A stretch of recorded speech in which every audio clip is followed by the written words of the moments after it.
No hay manera de salir de esto votando. La única forma de salir es que la situación se ponga tan mal en este país que los trabajadores se levanten y tomen el control, como hicieron los camioneros en Canadá. Y eso es lo que de verdad temen. Así que si los camioneros o los trabajadores del ferrocarril no fueran a trabajar durante una semana y paralizaran el capitalismo, eso es lo único. Y entonces tienes que vincularle una reivindicación, ¿no? Eso sí sería una protesta de verdad. Que los camioneros y, digamos, los trabajadores del ferrocarril y los trabajadores portuarios no se presentaran a trabajar. Eso lo paralizaría todo. Se acabó, el juego ha terminado. No hay capitalismo, no se genera dinero en Estados Unidos. Y tiene que haber una reivindicación ligada a eso. Y la reivindicación tiene que ser esta: financiación pública de nuestras elecciones. Nada de corporaciones, nada de super PAC, nada de dinero de multimillonarios. Eso es lo que tenemos que tener, y es la única manera de hacerlo. Y ahora tenemos estas marchas de No Kings, ¿no? ¿Cómo sabes que una protesta es una operación psicológica? Cuando no hay una reivindicación vinculada a ella. Tienen lo de No Kings. ¿Cuál es vuestra reivindicación? Ninguna. Ni siquiera dirían, oye, queremos acabar con la guerra de Irán. Ni siquiera harían eso. Así es como sabes que esas son operaciones psicológicas que mantienen al país dividido. Toda esa gente está manipulada. Esas protestas de No Kings son operaciones psicológicas dirigidas por el Estado profundo.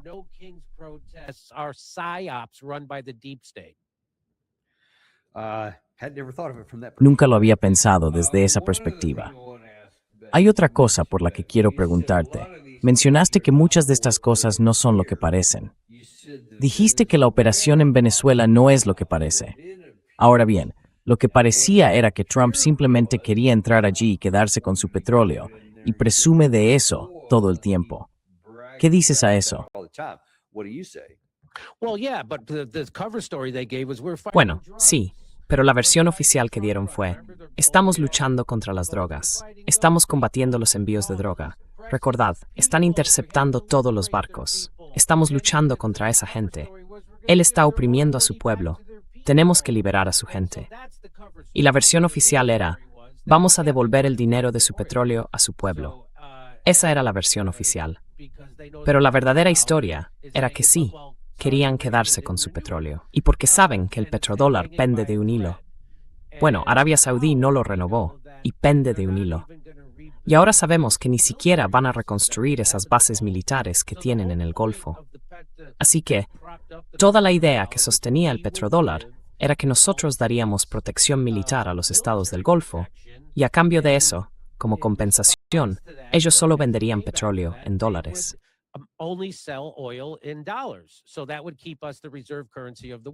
Eso nos mantendría como la moneda de reserva mundial, lo que sostiene nuestra economía, y nos permite imprimir $2 billones más al año de lo que recaudamos en impuestos.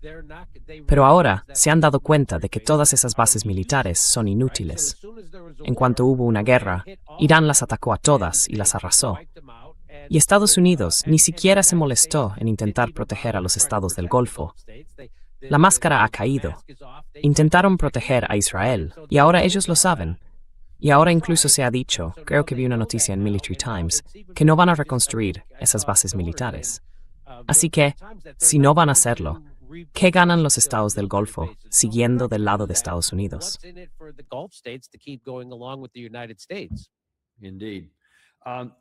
Efectivamente. ¿Y qué hay de una posible relación con Cuba? ¿Qué puede decirnos sobre el motivo de esta repentina retórica belicista, de que son una amenaza global y de que están intentando destruir Estados Unidos? Lo que ocurra a partir de ahí, dijo el otro día el secretario de Estado, Marco Rubio. ¿Qué hay detrás de eso?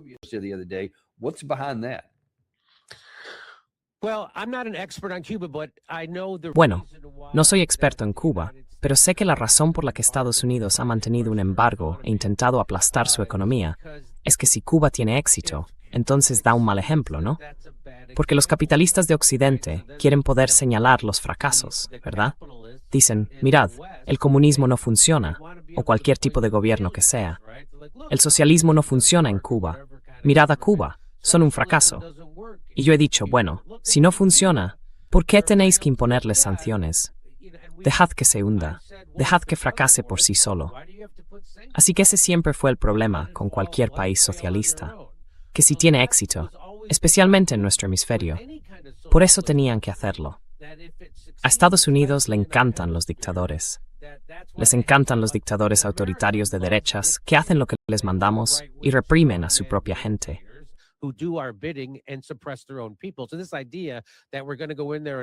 Así que esta idea de que vamos a entrar allí y derrocar dictadores en Centroamérica o en Cuba porque queremos liberar a su gente, esa es la versión de fachada. La verdadera historia es que queremos control. No queremos que tengan un buen ejemplo de cómo el socialismo podría funcionar para la gente y así poder mantener el capitalismo en marcha y llenar los bolsillos de los sicarios económicos en Estados Unidos. Ese es el verdadero objetivo. Y Marco Rubio echa espuma por la boca porque representa a un sector de expatriados cubanos que eran quienes realmente oprimían a la gente en aquella época y quieren vengarse de Castro y de Cuba y quieren recuperar su dinero y sus tierras. Así que él representa a esa gente y por eso echa espuma por la boca y es tan agresivo con este tema. Eso es lo que pienso.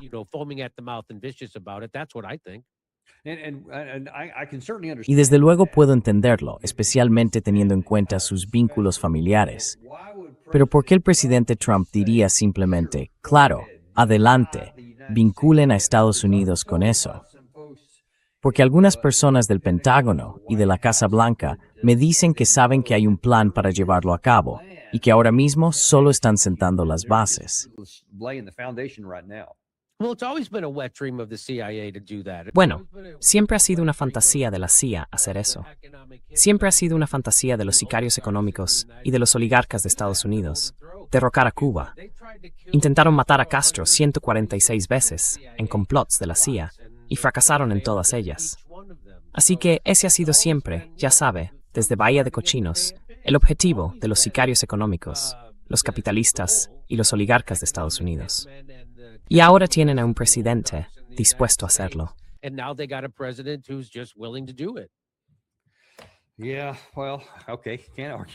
Sí, bueno, vale.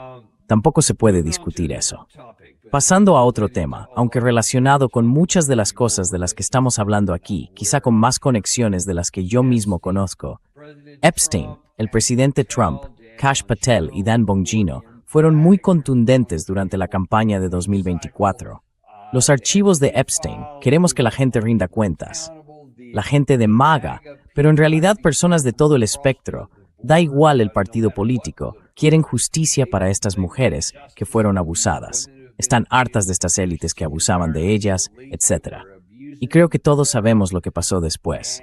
Bongino y Kash Patel dijeron de repente, en realidad, aquí no hay nada que ver. ¿Qué pasó?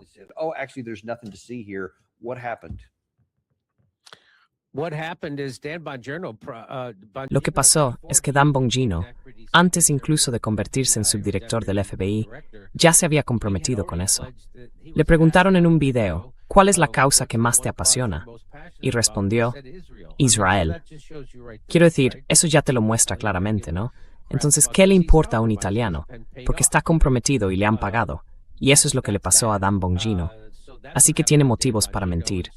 Y además, si no lo hace, ya sabes, el Mossad no se anda con tonterías.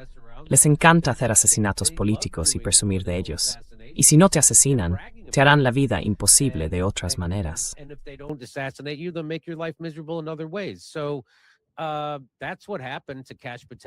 Eso es lo que le pasó a Kash Patel. Y eso es lo que reciben. Y ya sabes, el precio de entrada en la administración Trump era que tenías que convertirte en sionista y tenías que ser un sionista rabioso. Y ya sabes, da igual que fuera Kash Patel, Dan Bongino, Tulsi Gabbard, Joe Kent, RFD Vance, tenían que hacerlo. Y es porque Donald Trump está comprometido. Está comprometido por dinero, comprometido probablemente por chantaje. Ahora se ha informado, y mi video fue desmonetizado por ello, de que hay notas manuscritas del FBI de una niña de 13 años que le acusa de coaccionarla de forma sexual. Lo digo para que tu video no sea desmonetizado.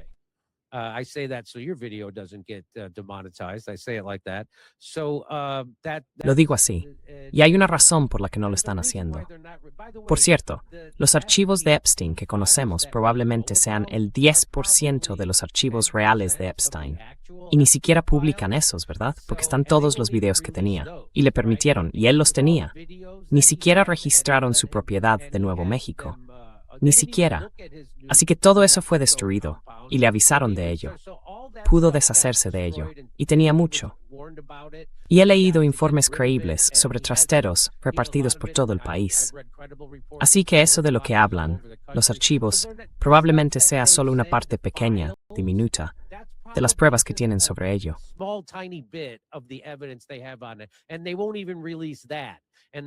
Y ni siquiera van a publicar eso. Y la razón es que se chantajea a la gente con ello. Incluso lo que han revelado está todo tachado y censurado. Así que eso es lo que está pasando con él. Y no es solo Estados Unidos. Si hay un Epstein para Estados Unidos, también hay un Epstein para el Reino Unido. También hay un Epstein para Alemania. También hay un Epstein para todos esos países. Para Italia, para Grecia. Hay un Epstein para todos ellos. Así que es bastante... ¿Te preguntas por qué? ¿Cómo es que nadie ha intervenido para detener este genocidio en Gaza? ¿Por qué nadie ha intervenido? Y creo esa es probablemente una de las principales razones.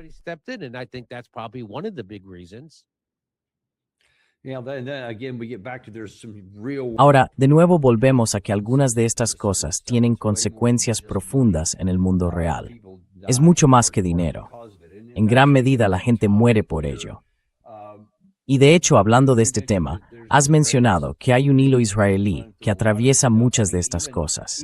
Quiero decir, incluso el presidente Trump, al intentar que se aprobara su memorando de entendimiento, puso en el primer párrafo, nada más empezar, que el Líbano tenía que formar parte de ello. Israel respondió justo después con un ataque enorme. Fue en abril. Lanzaron un ataque enorme en el Líbano, que se suponía que formaba parte del alto el fuego original. El mayor que habían llevado a cabo nunca. Es una advertencia muy contundente. Y luego, después de que se firmara el memorando de entendimiento, se supone que eso está en el primer párrafo. A día de hoy, esto es de hoy mismo, de antes, se ve que Israel sigue destruyendo pueblos enteros en todo el sur del Líbano. ¿Qué puedes decirnos sobre la verdadera naturaleza de hasta qué punto estos tipos, o esta entidad, controlan la política estadounidense? Bueno, al 100%. Well, 100%. I mean, they're allowed to do whatever they want. Quiero decir, se les permite hacer lo que quieran. Y entonces Trump monta una especie de teatro, fingiendo que está enfadado con Bibi. Voy a plantarles cara.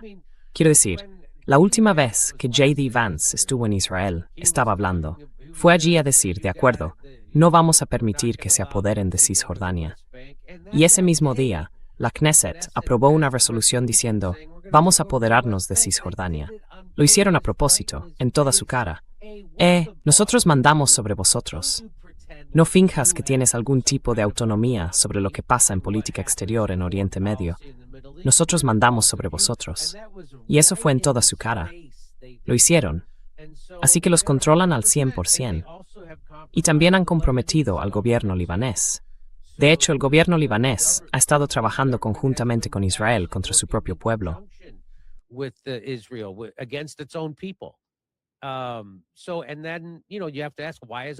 Entonces, claro, hay que preguntarse, ¿por qué no ha intervenido otro país? Pues ahí lo tienes. Y mira, sí, de nuevo, hay un Epstein en cada país, así que está todo eso. Además, tienen grandes donantes que financian a todos estos políticos. Y así es como intentaron controlar a Charlie Kirk. Y cuando no pudieron controlar a Charlie Kirk con dinero o amenazas, lo mataron. Y todos los demás lo saben. Y la razón por la que lo hicieron tan públicamente fue porque quieren que todo el mundo lo sepa. Y eso manda un mensaje a todos. ¿Cuántos otros líderes de países han salido a negar que fueran cómplices en el asesinato de Charlie Kirk? Solo uno. Solo uno. ¿No es curioso que España, Francia, el Reino Unido, Alemania, ningún otro país haya sentido la necesidad de negar su implicación en el asesinato de Charlie Kirk? Salvo uno. ¿No es interesante?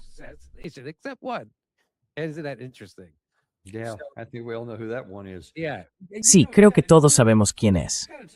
Sí, a ver, Demos un paso atrás. ¿Cómo hemos llegado hasta aquí? Recuerdo que estuve revisando parte de la historia de cómo se formó Israel y de lo que ocurrió inmediatamente después. Y de hecho, antes con los británicos, incluso antes de la Segunda Guerra Mundial. Pero especialmente justo después de la Segunda Guerra Mundial, había una gran cantidad de opiniones muy negativas sobre los judíos en Estados Unidos, en todos los ámbitos, hasta el punto de que algunos barcos enteros de personas que habían sido víctimas de la agresión nazi ni siquiera se les permitió desembarcar en Estados Unidos. ¿Cómo pasamos de aquello y de que el presidente aceptara inicialmente lo de 1948 y todo eso, a que ahora nos controle este país tan pequeño? ¿Cómo ocurrió eso?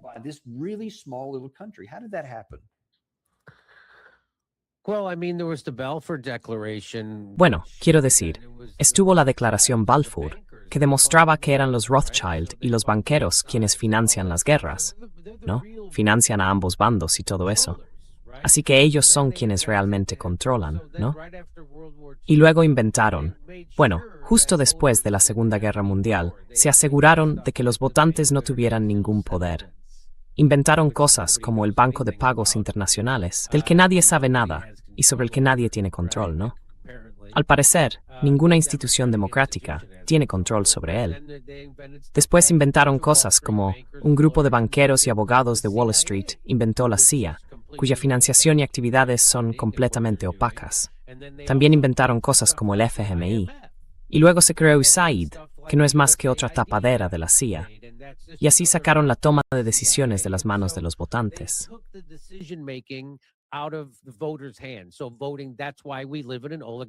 Así que votar. Por eso vivimos en una oligarquía, como demostró un estudio de Princeton de 2015. Da igual que vote así el 80 o el 90% de la gente. Sus deseos y su voluntad nunca se reflejan en la legislación. ¿Sabes de quién sí se refleja la voluntad en la legislación? De los oligarcas, de las personas más ricas del país. Si quieren que algo ocurra, se refleja en la legislación. Y así es como empezó todo, justo al final de la Segunda Guerra Mundial. Y esas mismas personas que sionistas, por eso los sionistas controlan todas esas organizaciones, son las personas que querían matar a JFK. Querían matar a RFK, a MLK y a Malcolm. Mataron a Malcolm X cuando se dio cuenta de que no era una cuestión de blancos y negros y de que iba a unir a la gente.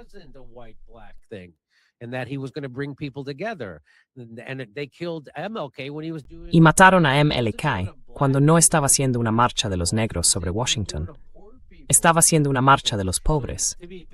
Y entonces, a quienes empiezan a unir a la gente, tienen que quitarlos de en medio. Así que todos actúan conjuntamente con los mismos grandes intereses económicos. Y quienes están detrás de Israel son grandes intereses económicos, empezando por los Rothschild, que son quienes manejan los hilos y financian las guerras en ambos bandos. Así es como hemos llegado a donde estamos. Y luego, por supuesto, tienen al Mossad y tienen al AIPAC. Y el AIPAC es solo una pequeña parte de todo esto. La gente cree que es solo el AIPAC. No. El AIPAC va de la mano de todos los demás donantes judíos y donantes sionistas, que son innumerables, ¿verdad?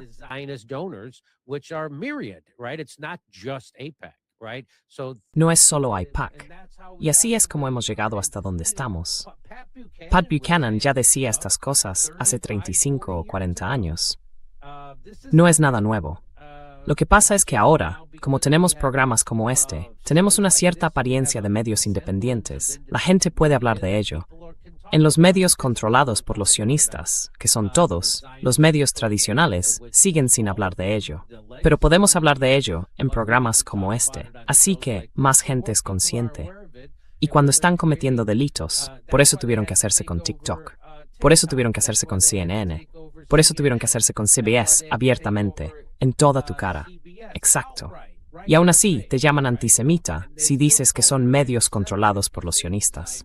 Pero claro que lo son. Y eso de el antisemitismo ya no funciona.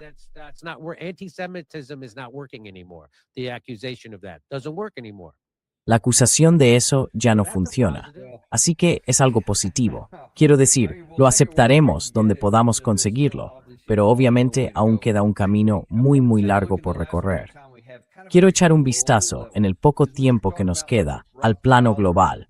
Porque de lo que hablas, como los Rothschild, algunas de estas cuestiones de AIPAC o cualquier conexión de ese tipo, la mayor parte es internacional, como dices, especialmente en todo el mundo occidental, incluida Europa. Pero ¿cómo encaja eso cuando hablas de Rusia y China, que no parecen estar bajo ese tipo de controles? Y si es diferente allí, ¿cómo interactúan estos tres polos en el mundo? Porque no parece que vaya a querer hacer nada para ayudarnos. Yeah, well, I know people who are predicting a world war, right? And Sí, that bueno, seems like conozco a that's gente que exactly está what prediciendo una guerra mundial, the ¿no? people on both Y parece sides. que I don't eso think es lo Russia que wants realmente a world quieren. war. I don't think Las China personas does. que no creo que But Rusia quiera una again, guerra mundial. the No creo que people China la who quiera. are who Pero de instigated nuevo, the las Ukraine personas war que seem like they instigaron la want guerra de that. Ucrania parece que la quieren. So I'm Así not que no soy an experto expert en on Rusia ni en Russia China. or Solo sé lo China. que I sé just know sobre what I ellos. know about them. Sé lo que sé I sobre la know guerra what de I know about Ucrania. the Ukraine war. Sé que es una guerra I indirecta know para that it's a Estados proxy Unidos, war for la the United OTAN, States and NATO and BlackRock, State Street, Vanguard y esa gente. Y que Ucrania no ha sido un país soberano desde como mínimo 2014. Me refiero a Ucrania. Y bueno, Zelensky es una construcción. Lo construyeron. No tenía experiencia política. He was built up, no political experience, and he was funded by billionaires, so he could do. Y lo financiaron multimillonarios para que pudiera librar esta guerra. De eso va todo esto. Tenían un acuerdo de paz. Tenían un acuerdo de paz un par de semanas después de que empezara la guerra. Entre comillas, la guerra. Tenían un acuerdo de paz y todo el mundo estaba de acuerdo con él. Y entonces, claro, ya sabes, Boris Johnson, el chico de los recados de los oligarcas, llegó volando y le dijo a Zelensky, si haces esto, te van a matar. Y también los nazis del batallón Azov le dijeron, si haces un acuerdo de paz, te vamos a colgar de una farola en Kiev. Así que no lo hizo. Y así es un buen chico. Y ahora Trump también es un buen chico. El tipo que iba a acabar con esa guerra en 24 horas, ahora dice, no, sigamos con ello en las guerras mundiales. Is like, no, let's keep it going. And if the world wars. So, and again, it's not one thing that starts. Así que una vez más, no es una sola cosa la que inicia guerras mundiales. Siempre es una confluencia de factores. Y de nuevo, parece que Europa Occidental, Europa, está realmente deseando una guerra con Rusia, porque otra vez, el capital está por encima del gobierno. Así que parece, no me sorprendería que ocurriera algo tan insensato. Quiero decir, están permitiendo que Ucrania, ahora están agarrando a personas de 60 años en las esquinas de las calles y metiéndolas en furgonetas para ir a luchar en esto. Nadie quiere luchar en esta guerra en Ucrania. Nadie en Ucrania está a favor de esta guerra, pero aquí estamos. Sí, han visto esto. Así que sí, nosotros pensamos racionalmente. Ellos no. Ténganlo en cuenta. Y la guerra es un negocio.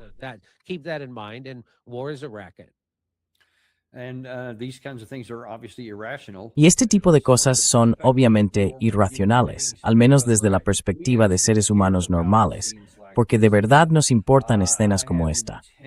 Me preocupa profundamente cada uno de estos hombres a los que agarran y lanzan hacia algo muy parecido a una muerte segura. Van al frente porque casi ninguno vuelve jamás, pero a ellos no parece importarles. Así que, sobre esa gente de la que hablas, centrémonos en ese caso, ya que estás hablando de la guerra de Ucrania. Realmente parece que, supongo que a estas alturas es evidente por sí mismo, no les importan en absoluto los seres humanos que viven en Ucrania, y están completamente conformes con que ese lugar quede arrasado, con que esa guerra se prolongue otros 2, 3 o 5 años, y que luego no quede más que cenizas, en las que Rusia simplemente entre y se haga con el territorio, porque al final lo ha tomado. Supongo que les parecería bien, y pasarían a la siguiente frontera.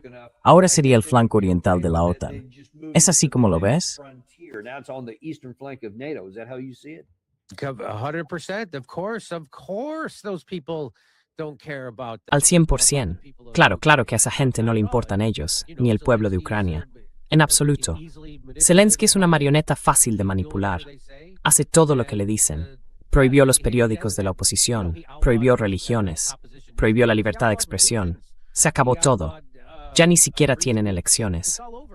Así que quiero decir, Ucrania y Zelensky son aquello contra lo que afirmamos estar luchando. Y de nuevo, es exactamente lo contrario. Tuve a Joe Kent en mi programa e intentaba hacerle ver que él decía que cuando Biden llegó al poder, Irán volvió a sus malas artes y a matar. Y yo le decía, si Irán está financiando a grupos aliados que matan a estadounidenses, ¿dónde están esos estadounidenses? Están en Oklahoma, están en Texas. Esos estadounidenses están en Siria. Esos estadounidenses están en Irak. Those Americans are in Syria. Those Americans are in Iraq. Those Americans are in Libya. Esos estadounidenses están en Libia, cuando no deberíamos estar en esos sitios. Joder, desde el principio. Y ya sabes, a su mujer la mataron luchando en Siria, para que pudiéramos poner al antiguo cortacabezas de Al-Qaeda a dirigir Siria, que ahora es recibido con los brazos abiertos en la Casa Blanca. Y seguimos teniendo la autorización para el uso de la fuerza militar, que es lo que permite a Trump librar todas estas guerras sin una declaración de guerra del Congreso, porque se supone que estamos luchando contra los terroristas que nos atacaron el 11 de septiembre, salvo que ahora estamos recibiendo a esos terroristas en la Casa Blanca y en Downing Street, en el Reino Unido. Son nuestros mejores amiguitos. Así que intenté hacerle entender que, ya sabes, no deberíamos estar allí desde el principio y que los terroristas son los malos.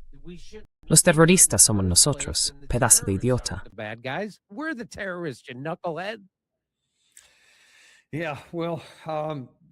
Sí, bueno, hablando de Joe Kent, aparecía en esta fotografía que Marjorie Taylor Greene publicó hace un tiempo. Y mucha gente está diciendo, oye, quizá esto abra alguna oportunidad. Quizá incorporemos sangre nueva a la política. Por lo que tengo entendido, tú no eres tan entusiasta con esto. Pero ¿qué te parece la posibilidad de incorporar algo diferente?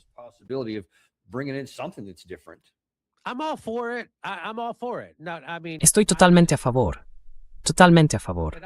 Quiero decir, haré lo que pueda para ayudar a promoverlos. Pero ya sabes, está la historia de los terceros partidos en Estados Unidos.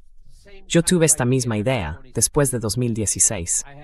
La tuve cuando los demócratas hicieron trampas contra Bernie. Bernie ganó esas primarias. Más gente que votaba demócrata no quería tener nada que ver con Hillary Clinton, ni con el aparato del Partido Demócrata. Pero era evidente que iban a amañarlo, pasara lo que pasara. Así que lo que teníamos que hacer, como señaló Ralph Nader años antes, era crear una fuerza que pudiera controlar, digamos, el 10% del electorado. Y entonces decir, oye, podemos inclinar la balanza, podemos decidir la elección en un sentido o en otro.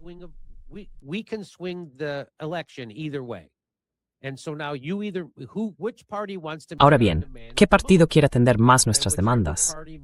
Al partido que más atienda nuestras demandas, le daremos nuestro apoyo. Parece que eso es lo que van a hacer.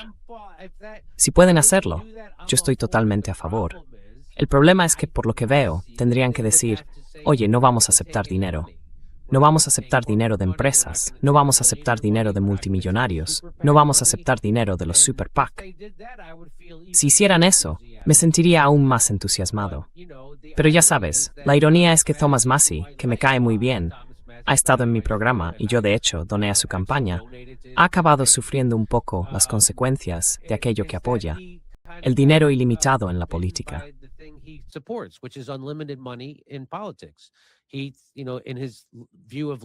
Él, ya sabes, en su visión del libertarismo, cree que no se puede limitar el dinero. El dinero es libertad de expresión, y hacerlo iría contra nuestra Constitución. Bueno, pues eso es precisamente lo que hizo que lo expulsaran del Congreso. Así que yo estoy totalmente a favor de la financiación pública. Y dicen, bueno, ya sabes, Joe Kent señaló en mi programa que tienes un problema con el Tribunal Supremo, porque declararon que el dinero es libertad de expresión. Y yo pienso, pues sí. Así que cuando paralicemos el gobierno, mi gran idea es que paralices el capitalismo. Y entonces la exigencia es que haya financiación pública. Y también exiges que se apruebe una nueva enmienda constitucional para eliminar el dinero de la política. ¿Podrías hacerlo? Sí.